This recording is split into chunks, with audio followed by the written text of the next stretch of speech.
Haven't y'all ever been curious as why the Supreme Court won't help us? Why we always say, well, they're conservatives, they're bought and paid for, blah, blah, blah, blah, blah. That's what I thought too. I actually thought that. I actually had hope with Roberts, like he would be fair, right? I want y'all to look up the Federalist Society. I want y'all to look up and see what it is. And then I want you to see which one of our Supreme Court justices, all of them that have strong ties to it. Strong ties. I'm going to post it in my stories. We're fighting them. They're the enemy within. If you want to make sense of the United States Supreme Court's recent decisions, you need to first understand who the Federalist Society are. Pretty plainly, they are an organization that exists solely for the purpose of producing lawyers and judges that specialize in a textualist and originalist interpretation of the Constitution. For the majority of American history, neither of those interpretations of the Constitution were really considered credible until the 80s. I know, shocker, Reagan ruined something else, and that's when a bunch of ultra-wealthy and generationally rich people at these elite law schools put together the Federalist Society with the express purpose of fighting liberal and left-leaning thought in the country. And you might be asking yourself, how much influence does the Federalist Society have in Washington, D.C.? Well, Thomas was the first member of the society to be appointed to the Supreme Court, and from there their influence spread rapidly. By the time George H.W. Bush was president, they used their influence over his office to get both Alito and Roberts their positions on the bench, and then when Trump came around in 2016, they used their influence over his office to get Gorsuch, Kavanaugh, and Amy Coney Barrett all on the bench in that single presidency. And that's not speculation. There is literal public record of Federalist Society leaders meeting with Trump and George H.W. Bush to discuss all of these people getting appointed.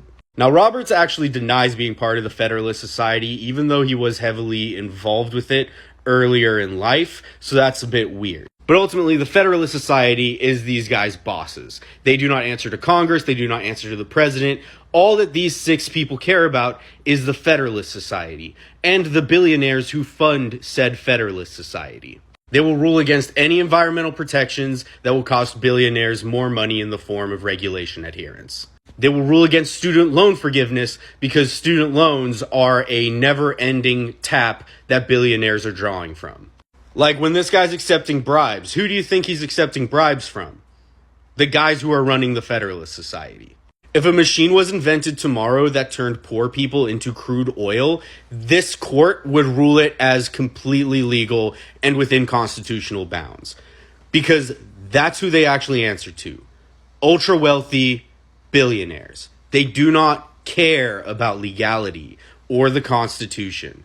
They are a completely corrupt Supreme Court. Amy Coney Barrett, Brett Kavanaugh, Clayton Bigsby. Ever wonder how the Supreme Court went from an unbiased, non-political institution to a lag of the fascist takeover? Well, next up on the evil people who are actually pulling the strings that you've never heard of, Leonard Leo. With the worst fucking shit that you've ever heard.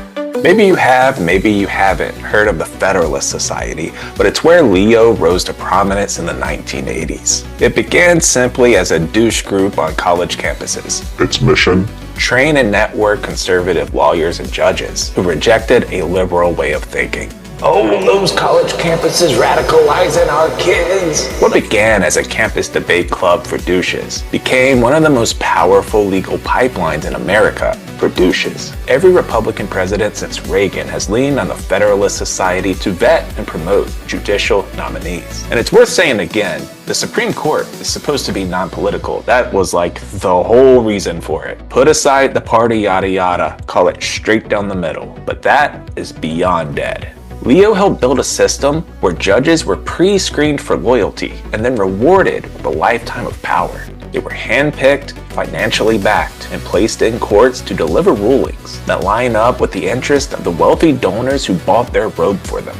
And today, many of the conservative judges across the country have ties to the Federalist Society, or conservative legal networks that Leo helped build. And what's been the result of this? Leo's network of judicial selections and ideology is widely credited as a major contributing factor to the overturning of Roe v. Wade, gutting reproductive rights for millions and handing a death sentence to any woman who develops life-threatening complications during pregnancy.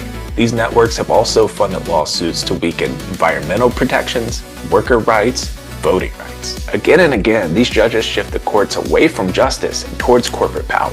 But Leo's goals go beyond conservative judges. He has openly talked about reshaping culture, attacking diversity programs and media, all backed by basically an untraceable flood of dark money. Leonard Leo doesn't hold office. You'll never be asked to vote for him.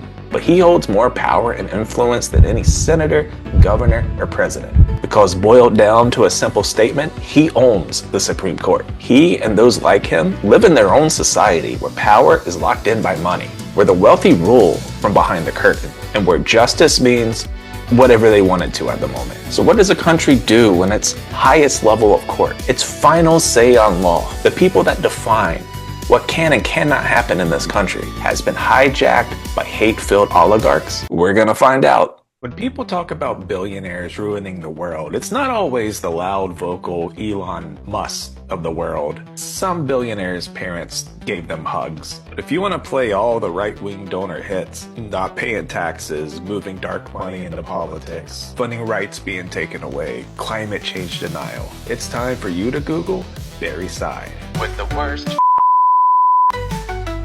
that you've ever heard.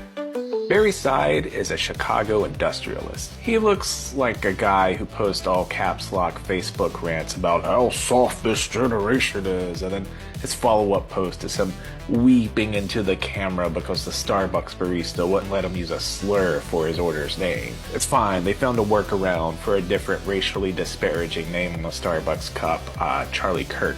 Barry built his fortune as the owner of Trip Light, a company that makes electrical gear, data center supplies, and surge protectors, because controlling the flow of power is what this guy is all about. For decades, Barry quietly funded conservative and libertarian causes, well within his right to do so, but very destructive. We're talking climate change denial think tanks, right-wing legal ed, groups opposing Medicaid expansion, probably Grindr. Much of this giving was anonymous or through donor networks built for secrecy. But his biggest move came around 2020-2021. Side donated his entire ownership of Trip Light, valued at $1.6 billion, giving it right to Marble Freedom Trust, a dark money nonprofit ran by Leonard Leo of the Federalist Society, who I covered in my last video. Marble Freedom then sold Trip Light to Eaton, a different electrical stuff company, giving Leo and friends unlimited ammunition in a political war. On a more personal level, it let Side avoid tens to hundreds of millions of capital gain taxes, because donating non-cash assets lets you bypass those taxes. It's always these America First people who do everything in their power to not pay taxes, therefore help America. And through channels like the Marble Freedom Trust, Side's money has fueled judicial nominations that have rolled back women's rights, defended corporate power, and opposed even the smallest environmental regulations. His donations aren't kind charity. They're high-stakes bets on shaping policy and courts for generations. And just to remind you, Side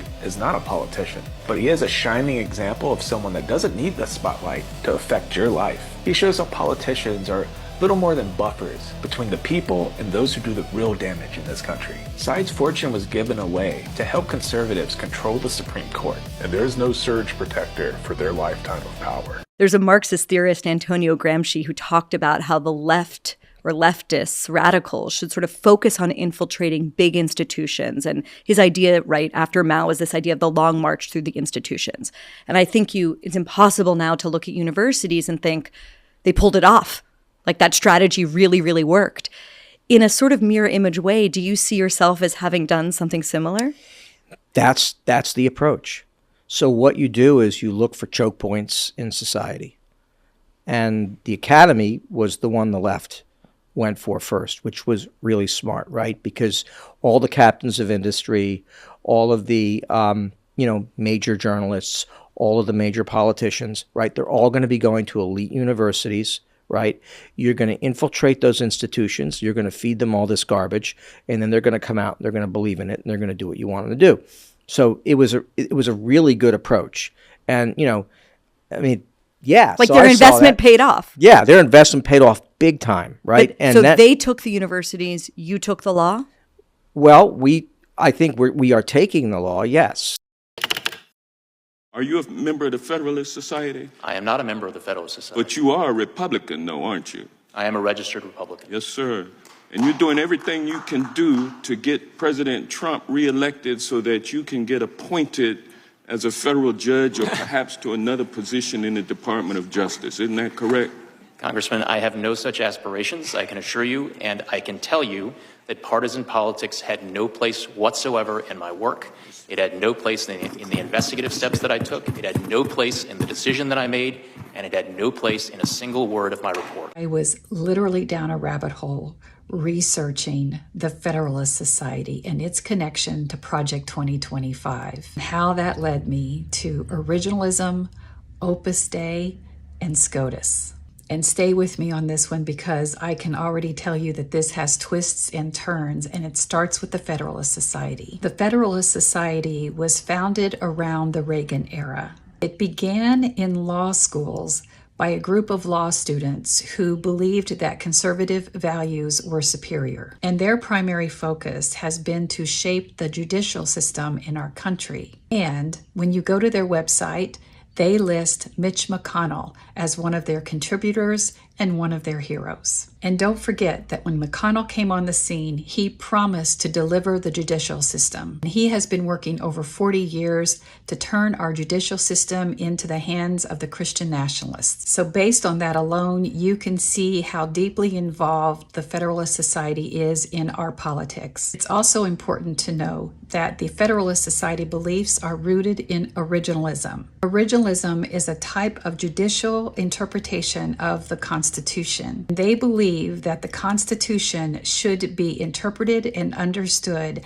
as the original writers intended it to be. And that means at the time it was written. What does this mean? It means that any amendments that have been added that expand human rights, that create a social safety net for the disabled, it's all on the chopping block. A major player within the Federalist Society is Leonard Leo. Remember that name. He is the chair of the Federalist Society. The Federalist Society also is funding and is contributing to Project 2025. Leonard Leo is single-handedly responsible for recruiting and delivering the conservative SCOTUS members. And they're just not conservative. They are originalist in their ideology, and 5 of them are Catholic. And that is where we get to Opus Dei. Opus Dei has been around for a long time. You'll have to do your own research. But according to a former confidant of Leonard Leo, Opus Dei not only disagrees with the separation of church and state, they believe in church over state. Guess who else is linked to Opus Dei? Harrison Butker. When you consider SCOTUS's recent rulings, a ruling that basically gives Trump king-like power, a ruling that eradicates government insight of workplace safety, public health, and the environment, a ruling that eradicates rules regarding bribery of government officials, it is clear that the SCOTUS judges that have been hand-selected by Leonard Leo, who are Catholic and originalist in their beliefs, are paving the way for Project 2025. If you go to stopthecoup2025.org, you're going to find a PDF that lays this out in a real easy-to-read diagram. It's also going to hand you all the talking points that you need to understand the threat of Project 2025 and how deep this goes into our government and religion. We are at a point in our nation's history that if we do not vote to stop Trump, this may be the last time that we ever have the chance to vote. Trump wants to be a dictator. If you are not terrified, then you are either not paying attention or you're complicit. Stay awake, use your voice, and please, please vote. Who is the Federalist Society? The Federalist Society is a beacon of hope for conservative and libertarian lawyers that believe in a constitutionally based federal government and a judiciary that says what the law is as opposed to what it should be.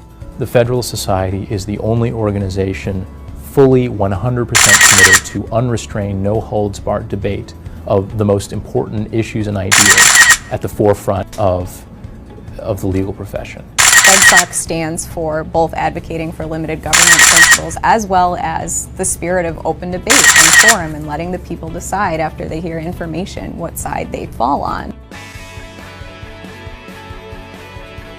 The Federalist Society does several things. First, it educates. It teaches people, law students, lawyers, interested members of the public, about what our Constitution means, why it's important today, and why limitations on government power are so important. We use a lot of scholarship, published papers, blog posts, speakers, and events on a variety of topics. And we do these all across the country.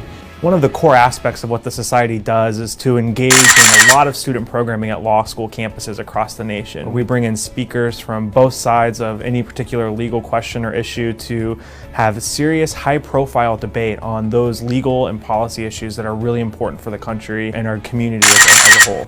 Even if they don't come away with their mind changed, they'll come away with a broader perspective.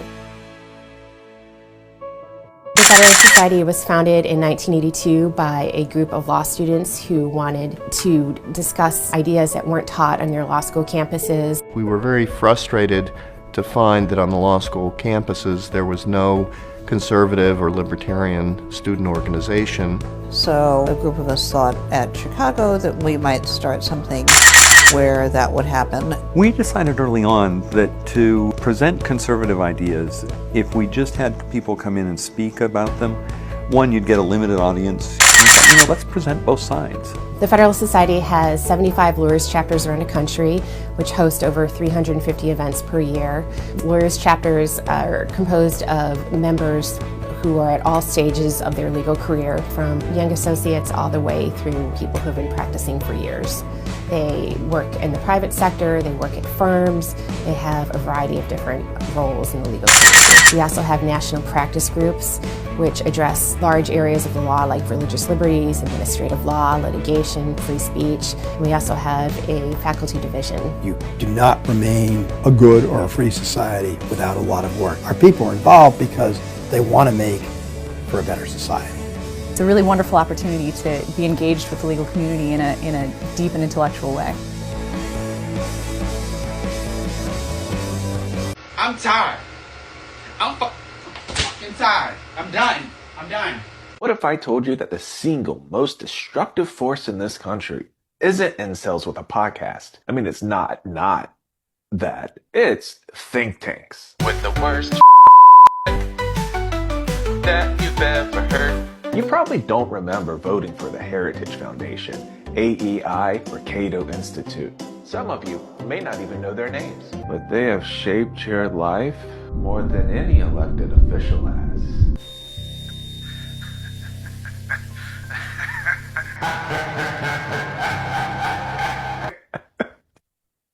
At their core, think tanks are private institutions, and they are some of the most damaging, undemocratic tools in American politics. They're funded by billionaires, corporations, and political operatives designed to serve money, not truth, definitely not people.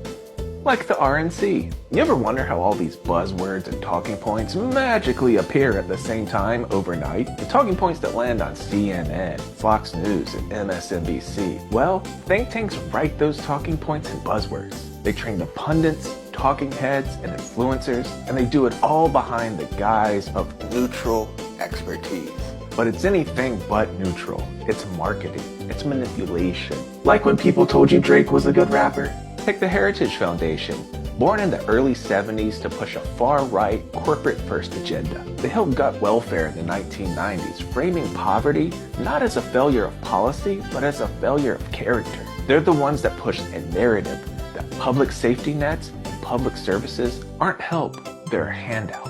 And then there's the Cato Institute, bankrolled by the Koch brothers. They've spent decades flooding the public with anti-climate change science propaganda, and they demonize regulation of any kind. And they defend billionaires as, oh, pues, job creators. Leave Jeff Bezos alone. And that's just a couple of examples. There are roughly 2,000 think tanks in America. Who are think tanks funded by? Weapons manufacturers fund foreign policy think tanks. Big Pharma funds healthcare think tanks. Oil companies fund climate research. Think tanks are the reason why so many working class Americans are tricked into voting against their best interests. They're why you hear working people defending billionaires and attacking food stamps, a lot of them while on food stamps. It's not cultural, it's strategic, and think tanks engineer these beliefs. This is what class warfare looks like in modern times. It's manipulation beamed into your head 24/7 at all angles. And on every key issue, every important movement, every life-changing election, they have used their influence to destroy this country. So this is why he has a hatred for Ivy League schools. Because he couldn't get into Harvard. That's why he hates Obama and Obama's daughter and everybody else who's gotten into Harvard and Ivy League schools. Because look at his grades. Is that an F in statistics? That's an F in statistics. Kamala tried to tell y'all. How do you get a D+ in English literature? The C's in finance, microeconomics, and management, those all tracked because he's bankrupted every company he's ever tried to have.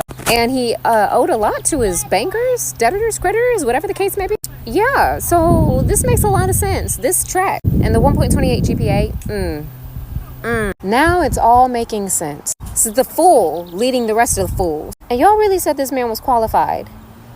Y'all really said this man was qualified to be the president because he was racist enough to make you comfortable in your racism. Y'all didn't care none about him actually knowing how to run a country anywhere other than in the ground. Now it all makes sense. Oh, okay.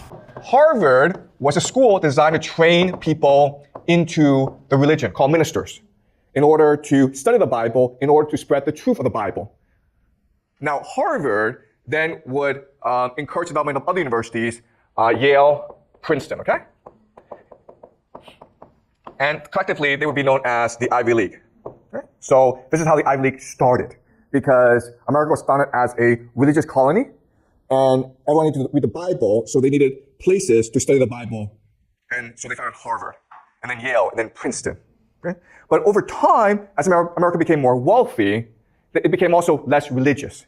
And so the Ivy League became social clubs. And what I mean by that is, these were just places where the rich of America went to become friends. Okay? It was to build cohesion, right? Remember, we discussed the idea of cohesion, where if you commit transgression, you become more cohesive. So these guys did not study. They drank, they dressed up like girls, they had wild parties, they played football, they took risks. Okay? And they became good friends, and they went on to become the leaders of America. As America became much more diverse, much bigger, and much more wealthy, it recognized that it needed to educate its population. And so it started state schools, okay? State schools. What we call A&M. Okay, you may have heard the term Texas A&M, okay? It means Texas Agricultural and Mechanical. The reason why was these schools were built to train farmers, engineers, and soldiers, okay? Tradespeople, in order to help grow the American economy. Now, and this system was extremely successful. America was able to industrialize really, really quickly. And most people went to these schools. Only the rich would go to the Ivy League because they were country clubs or social clubs. Over time, America, as it began to industrialize more and more, it recognized that it needed science and technology. So it basically copied the best universities in Germany. And Germany was at this time the main center of science and technology in the world. And so they built something called research universities. Okay? And a couple of the first research universities were Chicago University, the University of Chicago, and Johns Hopkins. Okay? So in the about 1900, you have this system, okay, of state schools where most people went. If you're a poor person, you go to learn a trade, and then you go and get a good job and make good money. If you wanted to be a professor or scientist, you went to these research universities. If you were rich, you went to these social clubs called the Ivy League. And quite honestly, it was a really good system. And America should have stayed with this system. But what happened was, who's unhappy now about the system? These guys, right? Harvard, Yale, and Princeton. Because if you think about it, over time, they become less and less relevant. Because just because you're rich doesn't mean you're smart. All the smart people are going to Chicago and Johns Hopkins. And so over time, we can expect Chicago and Johns Hopkins to overtake the Ivy League. Okay? And that's why Harvard decided to institute scholarship programs. So it wanted more smart people into it wanted to welcome more smart people into its campus, okay? And this creates something called the SAT. Okay, this is the origin of the SAT. The SAT was founded as a scholarship program to identify the best and brightest students from all over America so that they can come to Harvard and help Harvard be the best university in the world. Okay? But now who's angry about the system? Harvard's not happy that the best students are going to Chicago and Johns Hopkins. So they create the SAT. And now the best students are coming to Harvard. Now who's unhappy? The rich kids, right? Okay? The alumni, the legacies. Because before, their kids could just go to Harvard and have a great time. Now it's hard for them to get in, they have to take a test, and also they're in class with smarter people. Okay? So now Harvard has a problem. On one hand, it wants the best students in America, but on the other hand, it still wants to maintain good relations with its alumni. So that's why it created a new system, okay? In this new system, grades are not the only factor. Test scores are not the only factor. Now it's focused on holistic. Holistic, okay? The new word is holistic. Specifically, character. Just being smart is not good enough. You have to be a good person. You have to be a strong and brave and virtuous person, okay? So they have a new concept called character. But this word was created to basically keep Jews out, okay? Because Jews are really smart, but Jews like to read books, so they're not good at sports. And so, that's not good. We need people who are manly, who are strong, who are brave. We need white people, okay? So they developed this holistic system. And that's why we have the system that we have today, where it's not just test scores, it's essays, it's transcript, it's teacher recommendations, because they want to identify the Jews and keep them out, okay? Today, we have the system to identify both the Jews and the Asians to keep them out. So the purpose of all these changes is to ensure that Harvard remains the institution of power in America. Does that make sense? Harvard's not interested in academics, it's interested in power.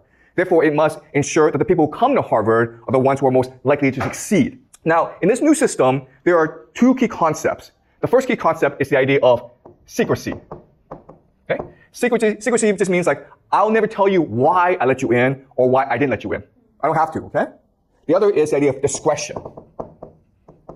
Discretion means that I can choose to let in for no reason.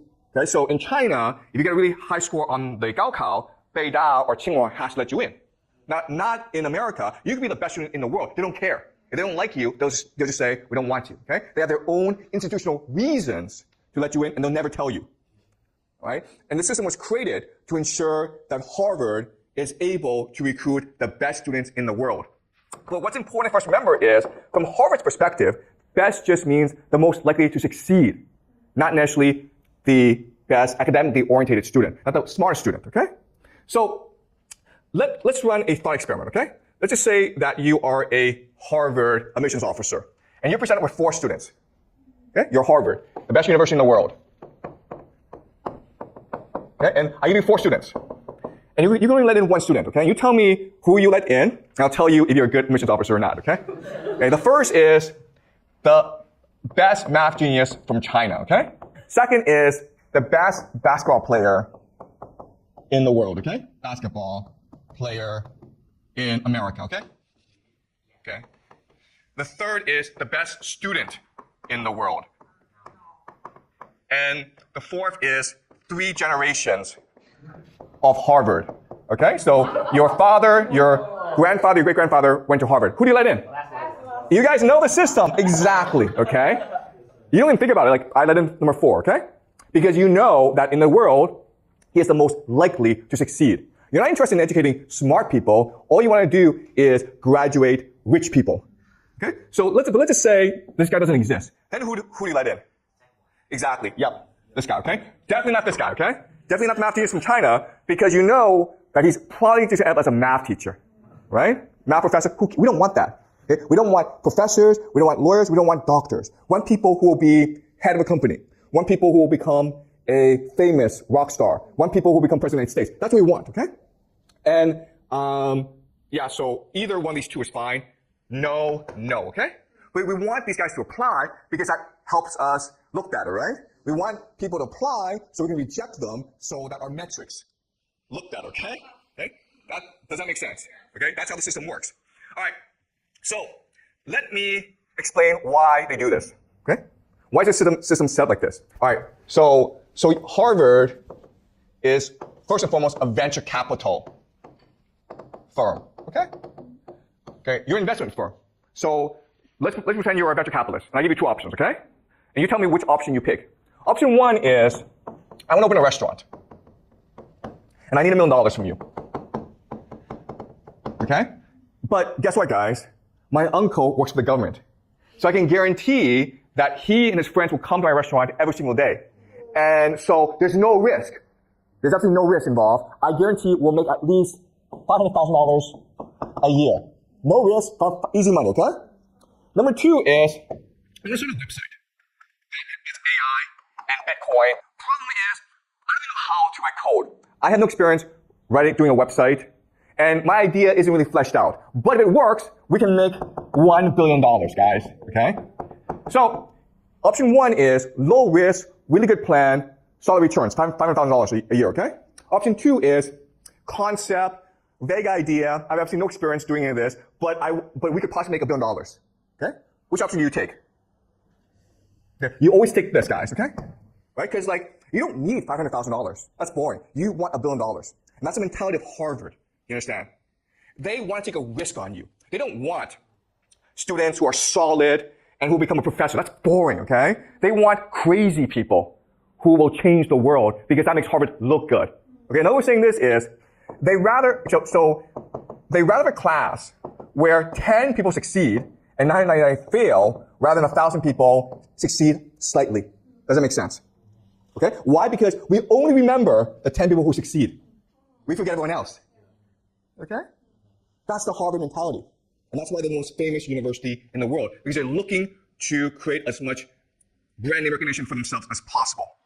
Okay? All right? Does that make sense? All right. Now, how do we know if they succeed or not, if you're Harvard?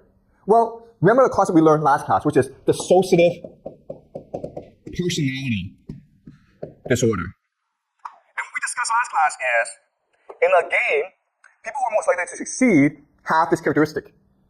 Does that make sense? That's how they think. Because they're venture capital. They're looking for the riskiest investment, the best person.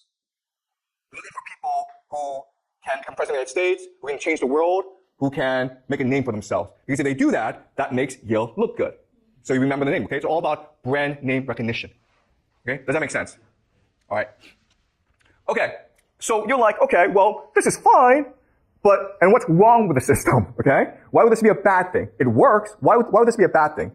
Well, the problem with this is because Yale, Harvard, and Princeton are so powerful, not only are they looking for people with trauma, okay? I was traumatized as a child, but they're also traumatizing the world, okay? If that makes sense.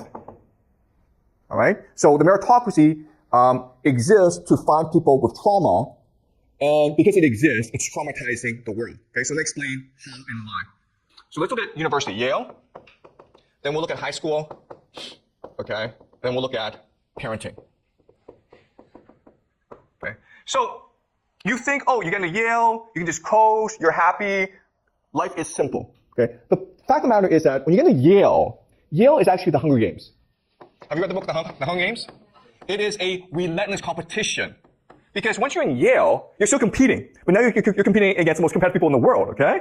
So maybe after school, you can be the best student. Your parents love you. You have lots of good friends. You have a student government. You feel really good about yourself.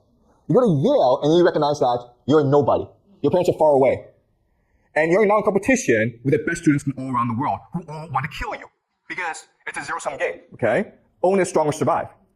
And so everywhere you go, it's a competition. In the classroom, it's a seminar style, so you're with 20 other students, and the professor's asking you questions, and you're all competing to impress the professor. Okay? Outside the classroom, you're competing to get into clubs and something called secret societies. Okay? But you're also competing for graduate school, for law school, for medical school, for scholarships like the Rhodes Scholarship. Okay? So Yale, it sounds nice. Once you get in there, from the first day, it's an endless pursuit of achievement. It's just competition after competition after competition. Wherever you go, you're being judged by someone, okay? You're being judged by the professor or your classmates, and everyone's looking to like basically kill each other because it's a winner-take-all system, okay? So this is very traumatic, and it makes you so insecure that you go through life thinking like life is just like that. Everyone's an enemy. I have to achieve and achieve in order to feel good about myself. I cannot stop working hard, otherwise I will be killed by other people, okay? So people who graduate from Yale have a deep sense of insecurity, even those who come from the wealthiest families. Okay? They're always looking to achieve. And that's what Yale wants. That's what Harvard wants, because these are the people who will be most successful in life, okay? They're not happy with $1 million, they want $1 billion. Once they have $1 billion, they want $10 billion. Okay? It never stops. Okay? So to get into Yale, you have to go through high school. And high school has to train you for Yale. So it's also a competition, also a Hunger Games. Okay? To train for high school, your parents have to have a different parenting system, okay? So I'll give you two examples of parenting, okay? The first system, which is the healthy system, you say to your child, I love you unconditionally. No matter what you do, I will support you. I will always be here for you. And if you say that to your child every day, your child will be happy, fulfilled, and secure in life. But the person will probably end up as a teacher, okay? Now, you can also say to your child, I don't have time for you, but if you win the swimming competition, or you place first on your math test, or if the teacher say nice things about you, then I'll take you for ice cream. Okay? And so it's a system that neglects the child while at the same time demands the child, okay? And this is trauma. And again, most kids will be traumatized by the system. But there are some kids who will thrive in the system, and the trauma will encourage them or drive them to achieve and achieve and achieve so that they get into Yale, so they can compete in the Hunger Games, so they can go on in life and compete some more, okay? And that's how the system is set up. And this is what we call the meritocracy. And as I'll explain to you later on, it is destroying America and the world, all right? So that's how the system is set up. Let's go. Okay. So from this graph, what you can see is this. In the year 1875, the best universities in the world were actually not in America. They were in Germany. Germany was producing the most Nobel Prize winners.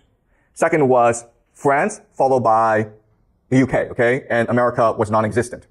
But because of its investments in research universities, it started to move up and up. And then it won World War II, so now it can import all these German scientists. And that's why it dominates today. So the best universities in the world are now in America, Harvard, Yale, and Princeton. Okay? Now, as each university gets better and better, they're letting in more students, okay? And as you can see, more and more American students are now going to college. Before, in 1940, it was only about 5% of all males who went to university. Today, it's almost, it's 35% basically, okay? So that's a huge step. And you would think that with the increase in college graduates, America will become a much more equal society, right? Well, the opposite has happened, okay? America has become a much more unequal society. There's something called the Gini coefficient, which measures inequality. As you can see, these past 20 years, it's gone way up. It's among the highest in the world. Meaning America right now is one of the most unequal societies in the world, even though over a third of its young people go and graduate from college. This is a graph of social mobility, okay? So the graph, this number shows you if the number of people who are doing better than their parents. As you can see, in the year 1940, most people are doing better than their parents. But over time, no one's doing better than their parents, okay? So your generation, you will not do better than your parents, most of you, okay? Income inequality has gone way up in the United States. The top 1% control most of the wealth in the United States, as you can see from this map, okay? So even though America has become wealthier, it's actually going to just the 1%. At the same time, universities are becoming much more expensive, okay? So this is leading to student debt. And you can see how student loans has gone way up. So in America, student debt is the only type of debt that you can never ever get rid of. You can't declare bankruptcy. This debt cannot be gotten rid of, okay? When you die, it passes on to your children, okay? So this is a terrible situation for young people in America. This is actually a more stark graph where tuition has gone way up, but wages have stayed pretty stagnant. Okay? And it's leading to depression among teenagers. Okay? And also, the thing about this graph is the middle class and wealthy students are much more likely to be depressed and identify as depressed than poor students. Right? So this is leading to a crisis in America. So what has happened? Well, you had two individuals who created the meritocracy. The first is named James B. Conant. He was president of Harvard for a couple of decades, and he was a person who brought in the SAT in order to identify scholarship students. And he made Harvard into the best research university in America. Okay? And he was determined to make Harvard into the best university in the world, as well as an institution of power in America, meaning that it would now decide who wins and who loses in America. The man who would help him is named Harry Chauncey. He was dean of Harvard, who was in charge of the scholarship program. And then he got a new job at a new organization called ETS. You know ETS because it's Education Testing Services. They're the ones responsible for the SAT, the TOEFL, the AP, the GRE, okay? So these two together create the modern meritocracy. And as you can imagine, because they're both from Harvard, the entire system is set up to benefit Harvard, okay? And guess what, guys? It worked, okay? So in the year 1940, 90% of applicants to Harvard got accepted. Now it's gone way down to 5%, okay? Stanford is even lower, okay? So now it's so hard to get into Harvard. At the same time, look at the cash of Harvard, okay? This is called the endowment. The amount of money they have at Harvard is just ridiculous. They have more money than most countries in the world. Right now, their endowment is about $40 billion, okay? And it's just the past 30, 40 years. The success of the Harvard alumni is just incredible. The most billionaires in America, Harvard graduates more billionaires than any other place, okay? 127 billionaires in 2024. Second is Stanford, all right? No one else comes close. But not only that, but it's also anyone with over $100 million. Most of them graduate from Harvard, okay? 7% of all people in America who have over $100 million in net worth graduate from Harvard, okay? Then you have MIT, Stanford, Pennsylvania, Columbia, Yale, Cornell, Princeton. Guess what, guys? Ivy League plus MIT, okay? Okay, $30 million. Still Harvard is number one, okay? All right? So their graduates are the most successful in America. Okay? But it's not just rich people. It's everyone in the American elite. Okay? Most of them are graduates of the elite universities. Okay? So this is an article in Nature, and they looked at all the elite in America. And what they discovered is most of them went to certain schools, the elite universities, and this is what's causing a lot of global conflict in America today. All right? So let's just look at what they found. The red is Harvard graduates, okay? The green are Harvard plus Ivy League. And as you can see, Harvard is everywhere. Even among generals, admirals, there's Harvard people, okay? They dominate in terms of philosophers and professors, but they're everywhere. Even Pulitzer Prize winners, billionaires, New York Times bestselling authors, Fortune 500 CEOs, federal judges, senators, okay? They're everywhere. And that's the power of Harvard. This is a portion of Harvard graduates compared with the general population. This is the portion of Harvard graduates compared with the elite. Okay? You see the contrast. So Harvard and Ivy League dominate America today. Okay? Now, what's amazing is Harvard people don't know they dominate Harvard. They don't know they're elite. So they did a survey, and so they asked people in these elite organizations, how many people do you think in this organization went to Harvard and other elite universities? So the red is the actual number, the blue is the estimate. So Harvard, Ivy League don't even know they dominate America. Okay? And you ask them, like, no, it's conspiracy theory. No, you're spreading conspiracy theories. We're just average people. There's no way Harvard controls America. All right? Now, as I mentioned, at Harvard, just going to Harvard is not enough. You have to join the elite social clubs, the secret societies. So at Harvard, there's a place called, at Harvard, everyone wants to join a porcelain club, okay? At Princeton, it's the Ivy Club. These are secret societies. Well, they're not really secret, but they're senior societies, okay? The clubs that everyone wants to join. At Yale, it's Skull and Bones. Okay? Skull and Bones is the most famous college secret society. They're not that secret because they like to brag that they're Skull and Bones. They're so powerful that they produce a lot of presidents, a lot of rich people, okay? 2004, okay? George W. Bush versus John Kerry. Guess what, guys? John Kerry's the Democratic nominee, George Bush is Republican nominee, right? They're both skull and bones. They're both Yale skull and bones. Okay? So it's a rigged game.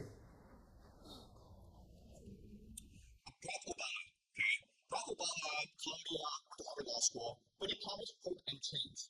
He told people in 2008 that the game is rigged against them, that he would be their champion, that he would make America more fair. Okay? And he won. Why? Because, well, so this is his book, Dreams My Father. It was a New York Times bestseller. It basically launched his political career. He won because in 2008, the U.S. economy collapsed. Why? Because the U.S. banks, the U.S. political system was controlled by Ivy League graduates, by just people who were friends with each other. And so they cheated. They became corrupt. Okay? They basically destroyed the American economy. And people protested against all this. And Barack Obama promised that we'd come in and do something about it. Okay? Well, he did do something about it. Right? So his economic team, he appointed quite a few individuals. These are the two most famous. Larry Summers, who was a Harvard graduate, as well as a president of Harvard. And he was Treasury Secretary under Bill Clinton, and he was the guy who created the mess in the first place. And then Tim Geithner, who was a Dartmouth graduate, and he was the Treasury Secretary, okay? So these are friends of Wall Street who came in to save Wall Street. So a lot of critics say, it's Wall Street who created this mess, who destroyed the American economy. They should be punished, or at least they should feel some pain. If you just let them go and help them out and save them, then you create a problem called moral hazard. The idea of moral hazard is, if you don't have any consequences for your mistake, you will do it again. Okay? And then Larry Summers said, no, you guys are seeing it incorrectly. We have to save the American economy. The goal is not to save the banks and my friends. The goal is to save the American people and the American economy, and that's why we're bailing out the banks, by giving them free money. Okay? And then the critics were like, well, how about all these American homeowners who've lost their homes? Shouldn't we help them as well? And do you know what Larry Summers said? Moral hazard, guys. Do you understand? Moral hazard? If we help out these ordinary Americans, they won't learn anything. Okay? So, as you can see, people were angry. The banks got saved, the people got screwed over. And guess what, guys? Because of this, who did we get? This guy. Okay? This is why he won. There were millions of Americans who voted for Barack Obama because he promised hope and change. And then they voted for Donald Trump because he promised to destroy the system. Okay? That's why we have Donald Trump. Now, funny story about Donald Trump and Barack Obama. So Barack Obama and Donald Trump were always adversaries. In fact, Donald Trump led a movement which accused Barack Obama of not being born in America. He's born in America, but Donald Trump is saying, no, he was actually born in Nigeria. His father is from Nigeria. So Barack Obama made fun of Donald Trump. 2011, there's a big dinner, the White House Correspondents' Dinner, where Barack Obama gets on stage and he makes fun of Donald Trump. Okay? He says, hey, if Donald Trump ever became president, this is what the White House would look like. It'd be a casino. Okay? And this is funny, right? Donald Trump was in the audience that day. And everyone was laughing at him. And that's what motivated Donald Trump to become president of the United States. Okay? So thank Obama for Donald Trump. Without Obama, there would be no Donald Trump. Okay. So it's not just Barack Obama. It's a lot of people in the American political class. They're just soulless robots, okay? This man is J.D. Vance. He's the vice president for Donald Trump. Like Barack Obama, he wrote a book, a bestseller called Hillbilly Elegy, and it's possible he becomes president of the United States as well. Now, you may not know this, but when he first came to prominence, he opposed Donald Trump. He thought that Donald Trump would be a fascist and be a dictator and all that. And then suddenly he changed his opinion. And so Donald Trump is the greatest guy in the world. Okay? So these guys, like J.D. Vance and Barack Obama, they have no ideas of their own. They're just puppets. They just tell people what they want to hear. All they know is a... So another example of this man's name is Johnny Kim. Okay? And he'll probably run for president of the United States one day, or at least be a U.S. senator. Why do I mention him? Guess what, guys? He was a Navy SEAL, which is the top position you can ever achieve in the military. He was a secret soldier, okay? He went to Harvard Medical School, became a doctor. And then he joined NASA, became an astronaut. This is like the ideal Ivy League graduate, okay? This is what Harvard wants. Now, why is he able to do all this? Well, because this is his Wikipedia entry, okay? In 2002, the police went into his house and killed his father. He was there, and he saw the police kill his father. He was traumatized for life. His father was a domestic abuser. The father was violent, crazy, hit him all the time. Okay? So he has dissociative personality disorder. And in fact, if you look at most of these really successful people, they do have dissociative personality disorder. And that's why he was able to do all this, because he turned the trauma into an energy to drive him to greater and greater achievement. The problem, though, is he has no ideas of his own. He's just a puppet, guys, okay? So let's conclude and summarize why the meritocracy is so great.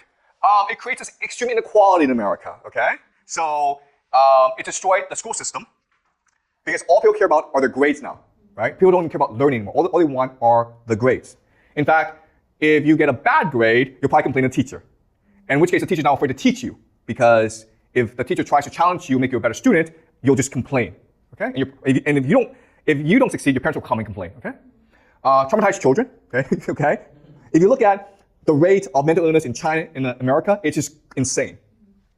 Death of the American dream and social mobility, you're not going to be richer than your parents. You're just not. Concentration of wealth, power, and status in the 1%. The richest just get richer. Political divide between left and right. Okay, so you have all these political divisions right now in America. Corruption. So Wall Street just steals and steals and steals, and no one can do anything about it. Destruction of American identity. Globalization, immigration, woke ideology. Okay. Incompetent and mismanagement. Look at COVID. You look at the fact that America now has $37 trillion in debt. An elite that is soulless, mediocre, and unimaginative. Okay. Barack Obama, J.D. Vance, this guy, Johnny Kim. Okay. They're just robots. Oh, and Donald Trump. Okay. So thank you, American meritocracy, for destroying the world.